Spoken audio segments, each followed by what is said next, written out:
আসসালামু আলাইকুম। Web solution এর পক্ষ থেকে সেলফিকজার অ্যাডভান্স ই-কমার্স সলিউশনের নতুন আরেকটি ভিডিওতে সবাইকে স্বাগতম। আমাদের আজকের আলোচনার বিষয় এক্সপেন্স ম্যানেজ। তো চলেন আমরা সরাসরি স্ক্রিনে চলে যাই।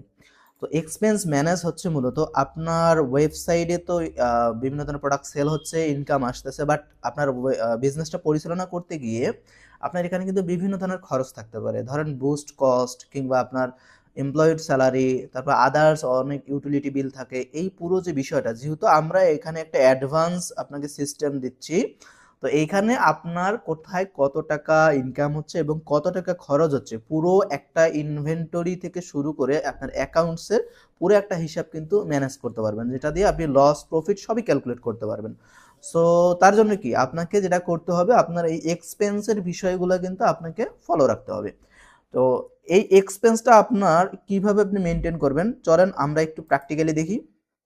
তো এর জন্য আমরা যদি এক্সপেন্স মেনুতে ক্লিক করি, এখানে দেখবেন এক্সপেন্সের বিভিন্ন ক্যাটাগরি আছে। আপনি আপনার মতো করে যতগুলো ইচ্ছে ক্যাটাগরি তৈরি করে নিতে পারেন আপনার প্রয়োজন অনুসারে। আমরা ক্লিক করে একটু দেখি।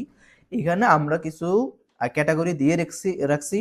এখানে মূলত দেখি আমরা utility bill, boost cost, employee salary, dollar expense, তারপর প্রোডাক্ট এক্সপেন্স, আপনার আরও যদি কোনো কস্টিং থাকে সেইগুলা মানে ক্যাটাগরি অনুযায়ী রাখতে পারেন, যাতে আপনি রিপোর্ট দেখার সময় আপনি দেখতে পারেন যে কোন খাতে কত টাকা আপনার খরচ হয়েছে, বিল কত গেছে, বুস্ট কস্ট কত গেছে, এমপ্লয়ি স্যালারি কত গেছে, প্রত্যেকটা জিনিস যেন আপনি ট্র্যাক করতে পারেন। সো এর জন্য আপনার এখানে বিভিন্ন ক্যাটাগরির প্রয়োজন হতে পারে। আপনি এখান থেকে ক্রিয়েট থেকে আপনি ক্যাটাগরি ক্রিয়েট করে নিতে পারেন। জাস্ট ক্যাটাগরির নাম দিবেন, ক্যাটাগরির নাম দিয়ে সাবমিট করলেই হয়ে যাবে। আমরা যেহেতু অনেকগুলো আগে থেকে অ্যাড করছি, এটা দিয়েই আমরা একটু দেখবো চেক করে। আর যদি আপনার কোনো এডিট করার দরকার হয় এই ক্যাটাগরিগুলো, সেই ক্যাটাগরিগুলো আপনারা এডিট করে নেবেন। এটা জাস্ট আপনার কস্টিং এর ক্যাটাগরি। ওকে, মূল কাজটা হচ্ছে আপনার এক্সপেন্সে। তো এক্সপেন্সে আমরা ক্লিক করি, এখানে আমাদের বিগত কিছু এক্সপেন্স আমরা এন্ট্রি করে রাখছি।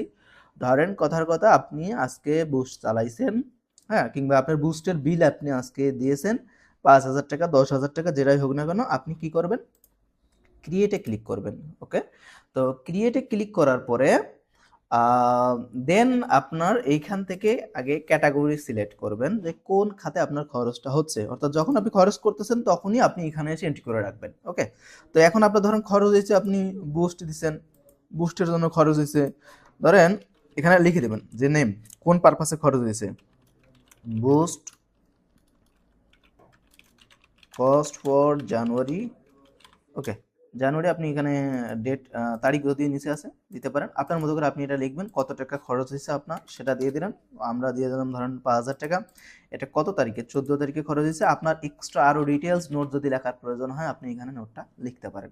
লেখার পরে এখানে সাবমিটে ক্লিক করবেন। সাবমিটে ক্লিক করলে কিন্তু আপনার এক্সপেন্সটা অ্যাড হয়ে গেছে। এখানে যদি দেখি আমরা এক্সপেন্স আমাদের কিন্তু অ্যাড হয়ে বেড়ে গেছে।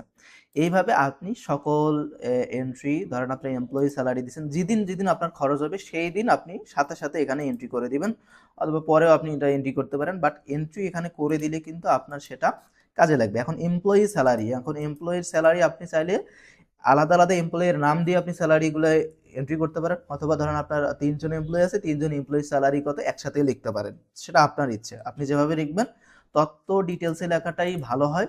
সেক্ষেত্রে আপনি ধরেন যে রাসেল নামে আপনার এমপ্লয়ি আছে, এমপ্লয়ি স্যালারি,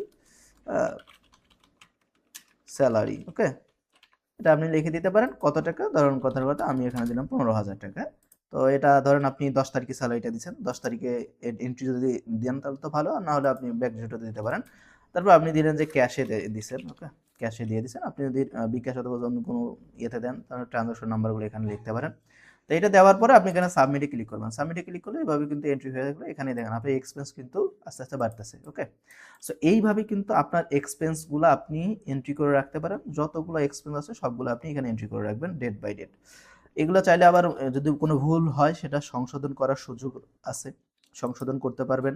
এই অনুযায়ী আপনি কিন্তু সকল কাজগুলো এখান থেকে করে ফেলতে পারবেন। ওকে, তো এইভাবে আমরা আমাদের পুরো এক্সপেন্সগুলো ম্যানেজ করতে পারি। তাহলে আমাদের দিন শেষে আমরা বিজনেসে কোথায় কত টাকা লাভ করতেছি, কোথায় কত টাকা খরচ করতেছি, আমরা পুরো একটা হিসাব পাবো। সেই অনুযায়ী আমাদের বিজনেসের গ্রোথটা কিন্তু নির্ধারণ করা সহজ হবে। তো আশা করি পুরো বিষয়টা বুঝতে পেরেছেন। ধন্যবাদ।